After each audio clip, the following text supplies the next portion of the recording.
on va commencer nos premiers semis. Parce que maintenant, on est au mois de janvier. Et si on veut avoir récolté relativement tôt, on va pouvoir commencer à semer, mais bien sûr à l'abri et à la chaleur. Et bien, vous voyez ici, j'ai un petit cellier. C'est une pièce qui se trouve entre ma cuisine et mon garage. Et donc ici, il ne fait pas trop froid ni trop chaud. Je vais commencer par le persil. Pourquoi? Parce que le persil, je vais pas pouvoir le semer tout de suite. Il faut le mettre, voilà, dans un verre, comme ça. Bon, on va tout mettre, parce qu'il n'y en a pas tant que ça. C'est un reste de persil que j'avais l'année dernière. Voyez les graines. Je mets de l'eau tiède. Pourquoi? Parce que le persil, la graine a une petite carapace qu'il faut vraiment ramollir pour permettre une bonne germination. Voilà mon persil. 24 heures comme ça, à température ambiante. Et puis dans 24 heures, on va les sécher. On va pouvoir les semer, quoi, tout simplement. Bien, après avoir fait tremper pendant 24 heures nos graines de persil, simplement pour un petit peu ramollir la coque qui l'entoure et permettre une meilleure germination. Donc ils sont restés dans l'eau, comme ça, ici, à température ambiante. Maintenant, on va donc filtrer.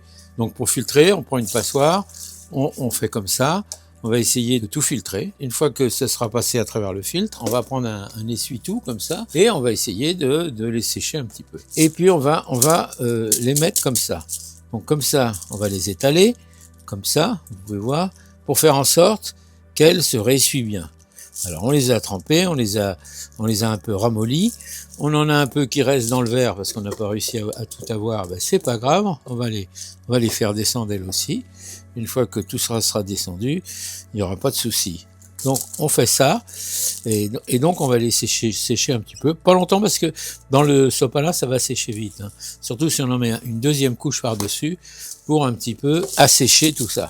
Donc ici on a des graines, mais on va les récupérer, c'est pas un problème. Pour le semis, il est intéressant de voir que on peut utiliser, moi c'est mon cas, vous voyez, j'ai acheté des boîtes comme ça, ils en vendent dans toutes les solderies, ça fait des petites terrines sympas, mais il n'y a pas de trou dedans. Alors bien sûr, parce que c'est pas fait pour ça. Mais nous, on va donc utiliser ces boîtes-là, on va les percer, on leur fait 5 trous, ça suffit. Dès lors qu'on a fait nos 5 trous, on sait qu'on va pouvoir avoir une évacuation de nos eaux superflues et un bon drainage. Et une fois qu'on aura nos terrines toutes faites comme ça, eh bien ma foi, on va aller semer directement dedans. Alors on peut tout faire là, on peut les faire en plusieurs fois. Non mais moi je vais tout faire, parce que le temps que ça lève, après je pourrai les mettre directement au potager, et c'est ça que j'ai envie de faire. Une fois qu'on a bien lissé le tout, c'est bien. Donc on les sème un peu à la volée, hein. À la volée, c'est-à-dire comme ça, on les prend entre les deux doigts, on essaie d'être à peu près... Alors je vous dis pas que tout va lever, mais une bonne partie devrait lever si vous avez pris la précaution de bien ramollir les graines au départ. Sinon, vous aurez vraiment une levée très aléatoire et c'est pas ce qu'on recherche. Une fois qu'on a ça, comme d'habitude, on va remuer avec un petit peu de... Voilà, on fait un petit tassement, on peut même le faire à la main. On va le faire à l'étouffer. Donc, vous savez qu'avec ces boîtes, on a des couvercles, on les a percés. On va les mettre par-dessus.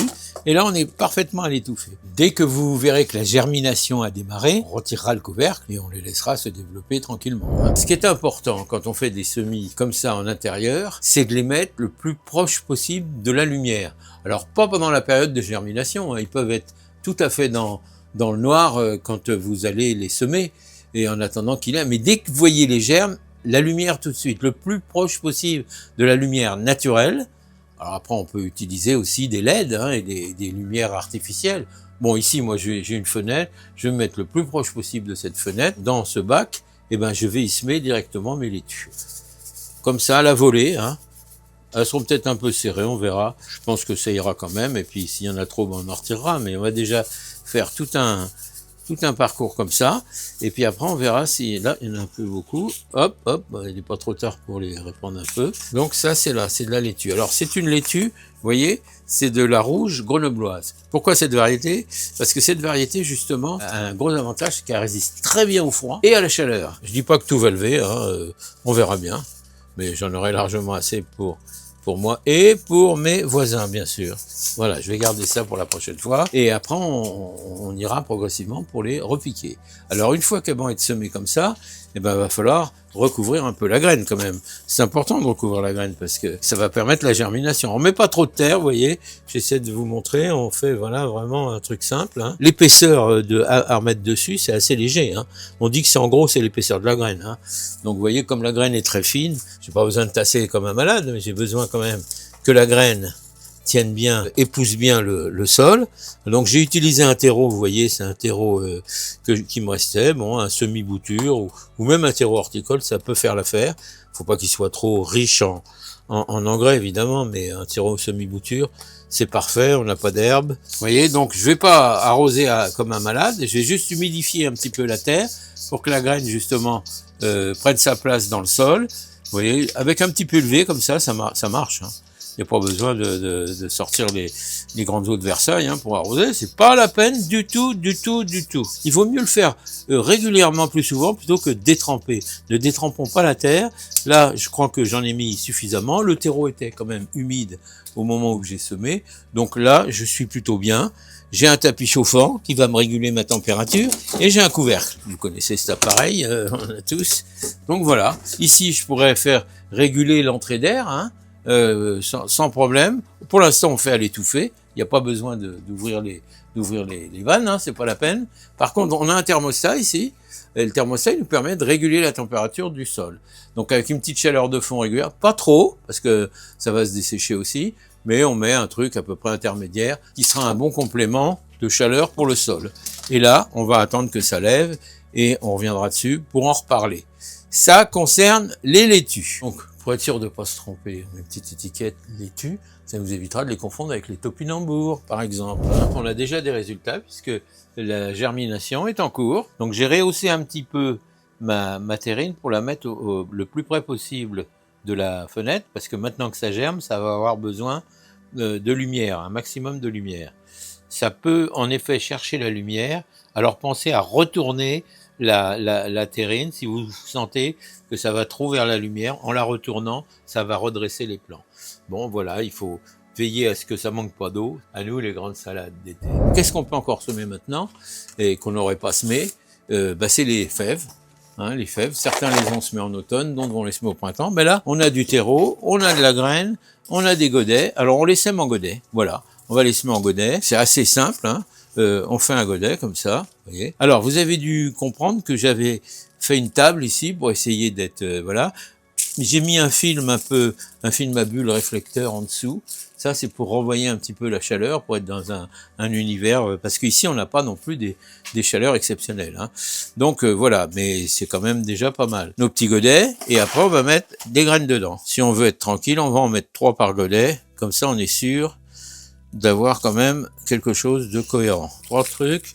Et voilà. Et après, on va les mettre là. Ils seront là en attente. On va faire des barquettes. Là, par contre, faut bien les identifier parce que on va se mettre dans des godets des fèves et des petits pois. Nous, c'est de la fève de Séville. C'est celle qu'on fait tous les ans. Pourquoi? Parce qu'on a des gousses très longues. Tant mieux, c'est des longues gousses et ça nous fait plus de récolte sur le même pied. Donc voilà, on y va comme ça. Et là, on pourra les sortir assez rapidement puisque ça craint pas vraiment le froid. On les sortira quand elles seront... On va les laisser pousser quand même un petit peu de 10 cm, 15 cm peut-être. J'ai mis ça dans une barquette comme ça. Je mets 10 godets. Je vais pouvoir mettre mes fèves dedans. Donc je vais avoir semé là 30 pieds. Même procédé que pour les laitues et toutes les graines. En fait, on va les recouvrir d'un peu de terreau pour leur permettre. On les recouvre et on les tasse. On peut même le faire à la main si on est...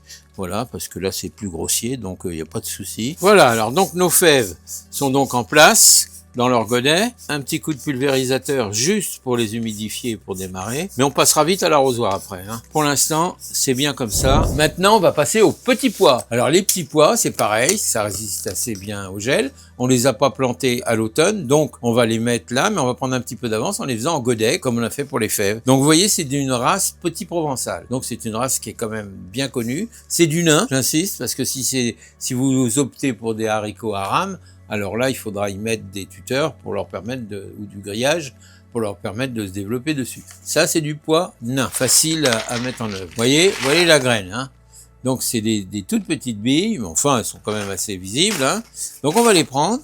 Et puis, on va en mettre, pareil, on va en mettre 3 par pot. Un inconvénient, parfois, ils ont tendance à verser. Si on les plante après, quand on les met en place, pas ici, mais une fois que vous allez les mettre directement au potager, si ils sont trop espacés, et c'est souvent l'erreur qui est faite, eh bien, ils ont tendance à verser, c'est-à-dire qu'ils tombent d'un côté, ils tombent de l'autre, c'est pas ce qu'on recherche. Même ceux qui sèment en pleine terre, et on en fera, ils sèment assez drus. Donc, de façon à ce que les petits pois se tiennent entre eux. On peut les buter, bien sûr, mais il faudrait même le faire, mettre un peu de terre sur les côtés. Mais ceux-là, c'est des nains, donc ils vont pas monter très haut. Mais c'est bien de faire en sorte qu'ils se tiennent bien dans le sol, et ils peuvent se tenir chauds entre eux, en étant pas trop espacés, justement. Pas les uns sur les autres, mais quand même de façon raisonnable. Bon, pour l'instant, notre propos est de les semer en godet. Donc, voyez, on fait un godet, et dans un godet, eh ben, on va en mettre 4 à 5 graines par godet. Oui, oui, c'est beaucoup, bah oui, je sais, mais c'est ce qu'il faut. Pour moi, c'est ce qu'il faut. Donc voilà, on fait ça. On remettra un petit peu de terre par-dessus, comme on fait d'habitude, et voilà. Et on va continuer comme ça. En quinconce, hein, pour les semer. Donc moi, vous voyez, j'en mets 5. Vous pouvez en mettre que 3 hein, si vous estimez que c'est trop serré ou même qu'une, mais enfin moi j'en mets 5. Donc voilà, c'est pour les raisons que je vous ai dites précédemment, voilà comment je fais. C'est des petits provençales, je vous l'ai dit, et je sais que c'est une variété qui est quand même très bien, qui vient très bien ici. Alors, vous pouvez aussi, vous, vérifier dans les régions où vous êtes, quelles sont les variétés qui sont les mieux adaptées. Ça, vous pouvez en parler avec là où vous achetez vos graines, ou éventuellement avec vos voisins, ou tous ceux qui connaissent le sujet, hein. C'est pas du tout problématique. Donc voilà, ici, quand on aura fait ça, eh ben, on aura déjà rempli une alvéole complète. J'aurais plus qu'à remettre un petit peu de terreau par-dessus, et puis, voilà, ça va être réglé. Donc voilà, maintenant il n'y a plus qu'à s'armer de patience. Juste je vous précise que les prochains semis, on aura droit aux choux-fleurs, mais bon février c'est bien ça, donc dans pas trop longtemps, et cerfeuil, parce que j'ai ça de graines. Mais il y en aura bien d'autres, hein. On va déjà faire ça, prenons soin de ce qu'on a déjà fait, arrosons-les, faites en sorte que la température soit ni trop chaude ni trop faible, et vous aurez des résultats. En attendant, eh ben, armez-vous de courage et de patience.